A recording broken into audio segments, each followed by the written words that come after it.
Legends of Tomorrow, Episode 11, The Magnificent Eight. Really enjoyed this episode.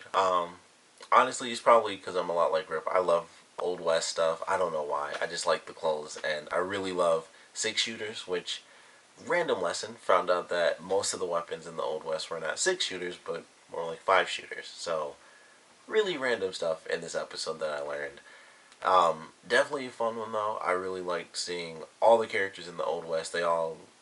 Most of them at least, most of the characters actually had some moment in this episode that was actually fairly important to them. I think the only person that was really left out, there were probably like only two people, and it was kind of like Jackson, Rory, were, and technically Snart too. I mean, he kind of had scenes because he was shooting people. He was the first person to pull the trigger in this episode. He shot a guy, and that kind of kicked off everything. But I think Jax, Rory, and Snart kind of had the least to do in this episode. But everyone kind of had a pretty cool moment outside of them.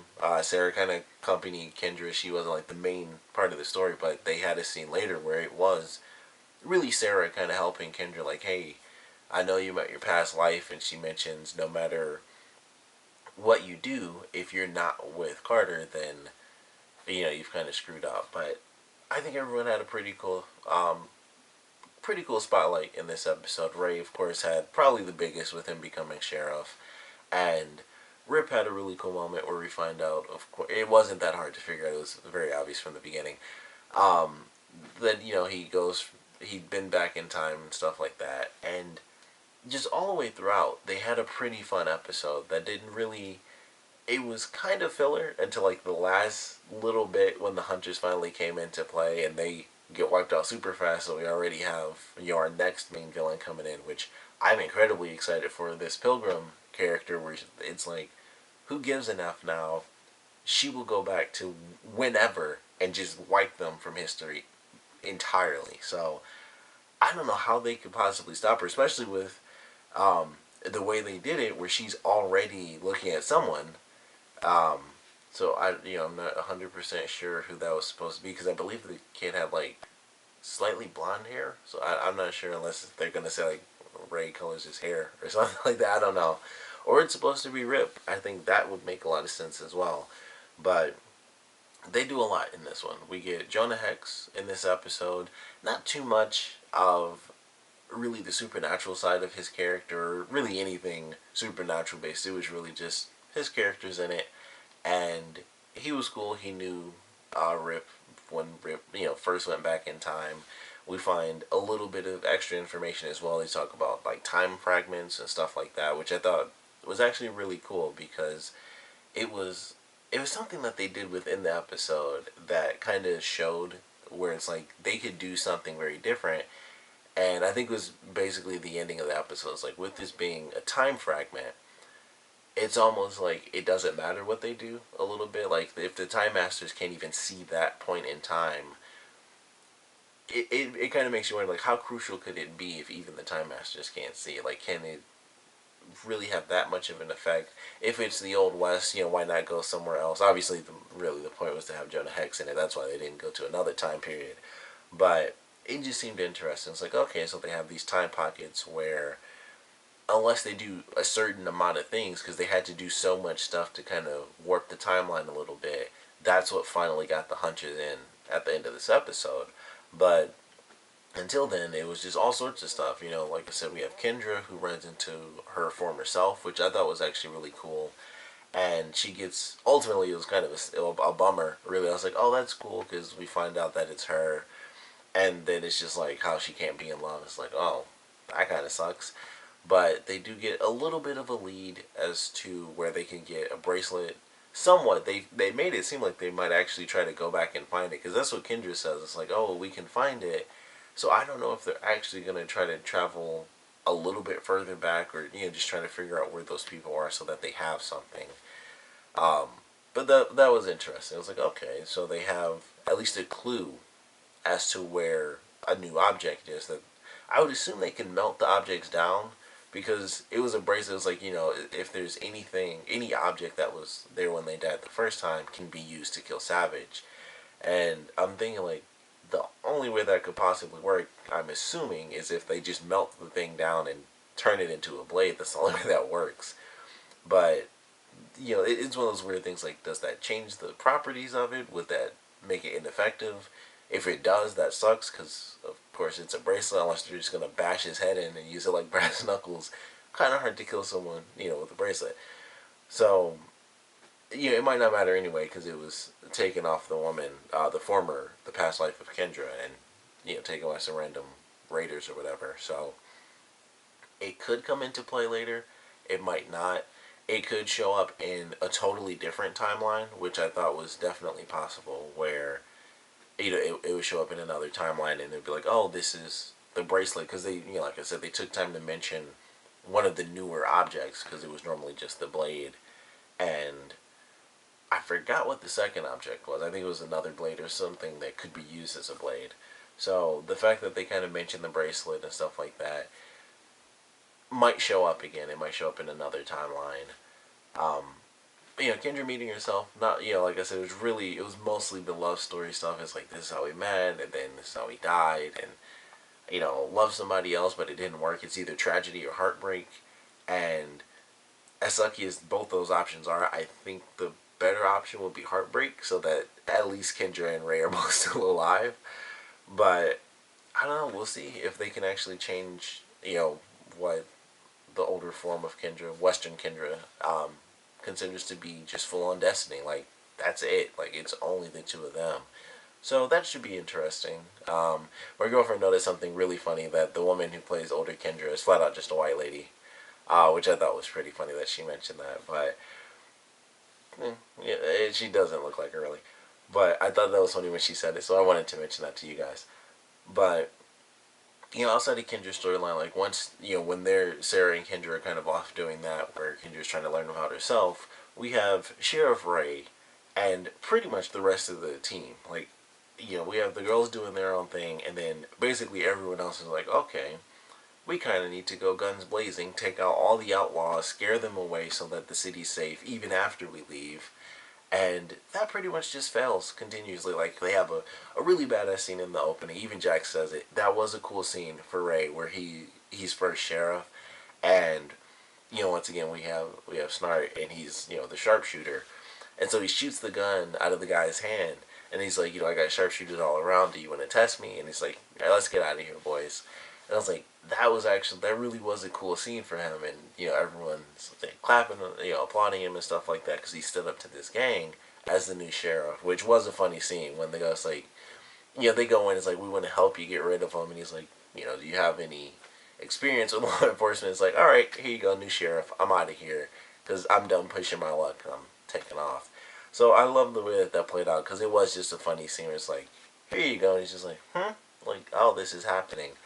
But he took to the role very fast, and it ties in with something that Rip had done before with the old city, where he wanted to be a hero, and he continued to be a hero over and over again until eventually he realized, I love this woman who eventually becomes his wife and the mother of his child.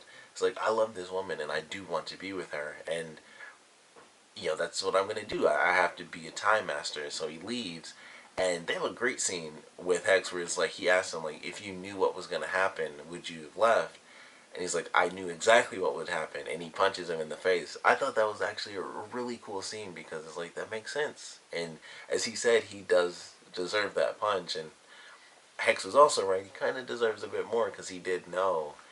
And it's just one of those crazy things because, of course, obviously, taking off to stop Vandal Savage from destroying all of time, they of course had to kind of change things up a little bit. So I thought that was pretty cool, and he was following the rules where he couldn't change anything, and I just like that idea. It was like, this was when he was full-on time master. He stayed a little longer than he should have, but ultimately he made the decision to be a time master, and so he took off knowing full well exactly what was going to happen to that city.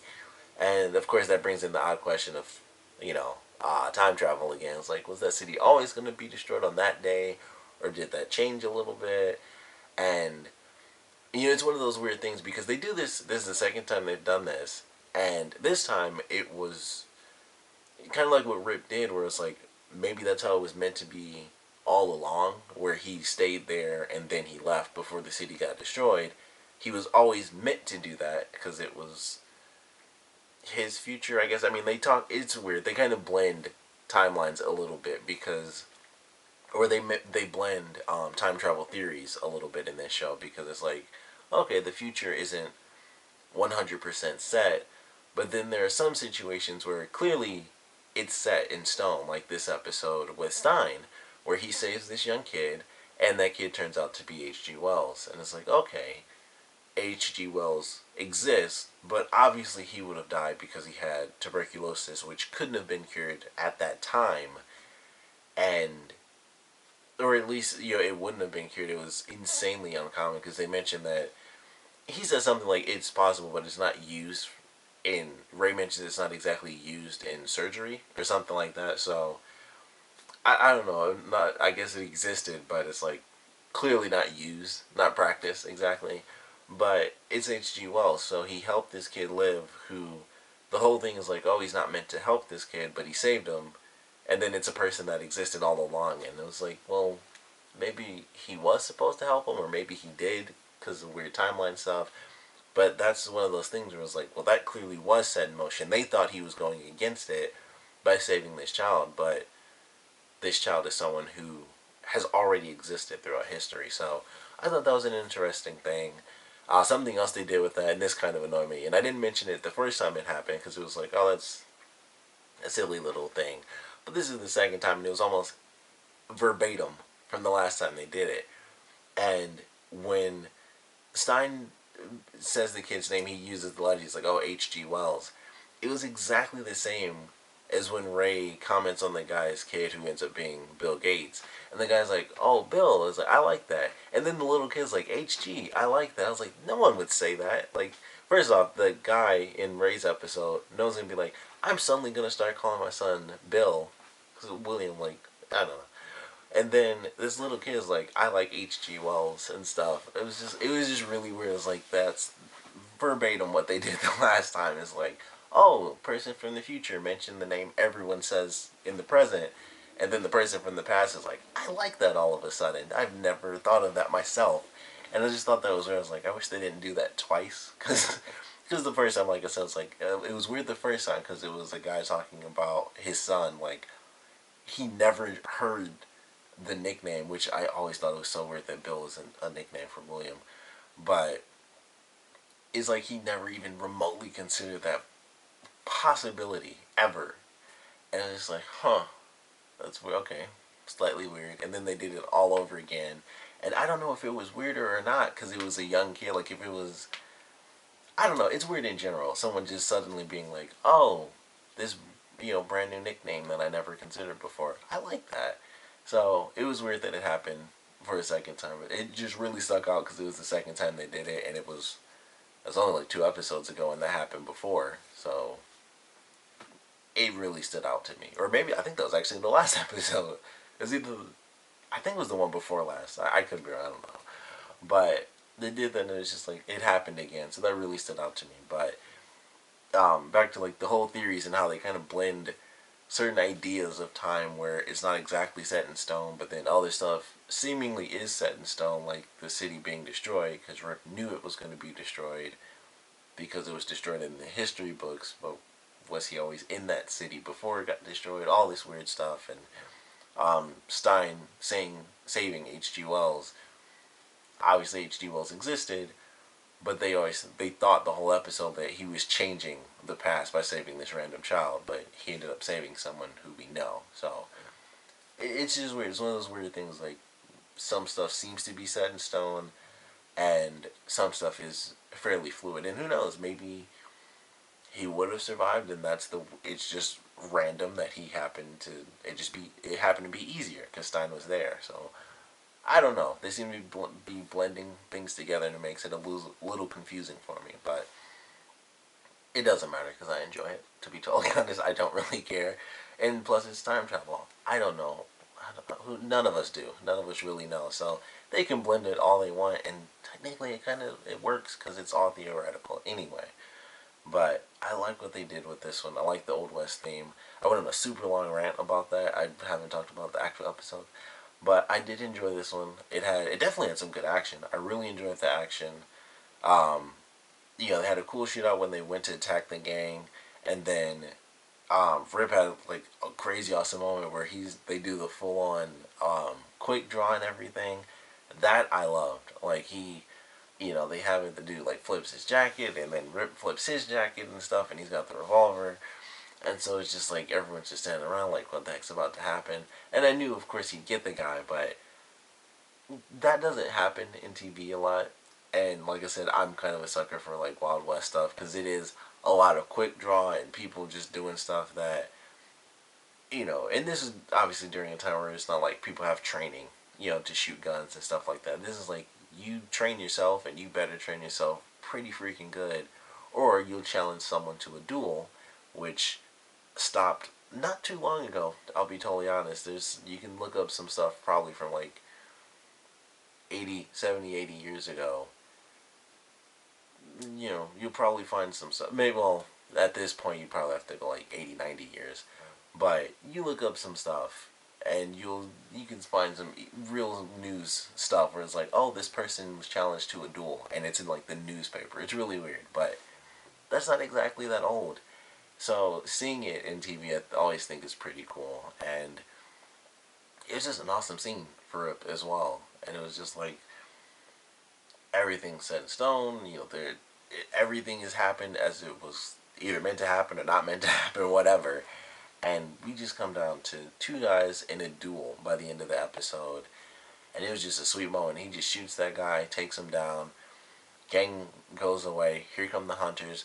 Have a pretty cool fight. Everyone using their powers and stuff because they come in with laser weapons, just blowing the place up. So it's like, all right, let's just go nuts. Take them down fairly fast, and then we get the Pilgrim info. So definitely excited for this next episode. I have to assume somebody's gonna die. Like especially with the way they ended it. Like they have this woman standing behind somebody, and I don't know. I just don't know. Like it seems like the perfect opportunity to kill someone off, and it would almost be weird if they didn't, because they would have to first find out where she's going, and then they'd have to get to her in time. And it's obvious that they can't exactly, excuse me, just like, all right, we're here and then this is done. She was already at that point in time. So, I don't know, they could easily do some editing and that's like in the middle of the episode. Who knows? Because it's, once again, time travel. So they probably could show up before she even gets to that point. But this seems like the type of episode where someone has to die, almost. Like if she's the be-all, end-all of the Time Master Assassins, it just kind of doesn't make sense that everyone survives. Either there needs to be some crazy thing where she becomes a hero for whatever reason, or someone does die. And I doubt they'll do that, but it has to be a great reason why no one ends up dying. Like, as much as I definitely want everybody to live, but considering, it's like, you don't have to find them wherever they are. Just wipe them from history, no matter what. Just kill them as a kid. And that's her job. Once it gets to that point, it's like, someone has to die. Like, she has to get to someone as a really young kid. They go to the point, even in the promo, apparently they do stop her during that scene because she goes so far back to be like, I'm going to take this baby, who's a boy. She says, I'll take the boy. And she goes back in time to get them, literally as a newborn baby. So it should be a crazy episode for sure. But I certainly enjoyed this one. Of course, I definitely want to know what you guys thought about it. So please comment below. Let me know your favorite parts, your least favorite parts. I didn't talk too much about Jonah Hex because, like I said, he really didn't have much in this episode. Really, he just had his stuff with Rip, and we might get to see him again. Rip does say like, I might, come back to this time period, and he's like, that might be okay because they kind of reconciled.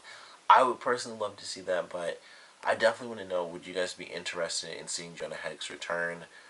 Like I mentioned before, he has like, there's stuff going on with him that's magic based. Maybe that was just in the movie, although I highly doubt they just randomly threw that in the movie. They could have. That movie sucked. So I don't know. I'm assuming that was actually from the comics where he can raise people from the dead. But I would love to see him come back if they did that sort of magical aspect. I don't know if he gets magical later on or anything. I think like when he gets the scar and stuff on his face, that's when that happens because he was like killed or something. It's some crazy stuff. You'd have to see the old crappy movie, or just Google it. But I'd like to see him come back. But I want to know if you guys would be interested, whether you know him from the comics or not. Did this interpretation kind of interest you, or was it like he's just some guy with a messed up face? Because he really was in this, unfortunately. But we'd love to know what you guys thought about his interpretation or his representation in this episode. And of course, what you guys think is going to happen with this pilgrim. How are they going to stop her? Why did they give her the name the pilgrim? Because that's weird. And, if someone were to die, who would you choose if you had to choose one of the characters? If I had to, as much as I hate to say it, I would probably choose Snart. Because I think Rory has, especially with him being doing the Kronos thing now, it's interesting watching him, especially in this episode, because he really was a part of the team, which I didn't expect. But with that, it kind of brings more potential to his character. And then for Snart, out of everyone, it's like we need Jax and Stein as well. I like both of them as well anyway. So we need them for Firestorm. Ray and Kendra, not only do they have the love story, but separately, they're pretty fun characters. I think Ray he's obviously the nerdy funny one, which I can relate to, the nerdy part at least. And Kendra has just her whole history, like figuring out herself and all this other stuff. Sarah's just freaking amazing, so whatever, it's just no. And Rip is pretty cool too, and plus he's like the brand new person who technically they need because they wouldn't be able to time travel anyway, so it wouldn't make sense to kill him. But if you had to choose, who would you kill? So definitely want to know that. What you guys thought about Jonah Hex in this episode, the Pilgrim and her deal, and of course what you guys thought about this episode in general. So please comment below, let me know, and thanks for watching.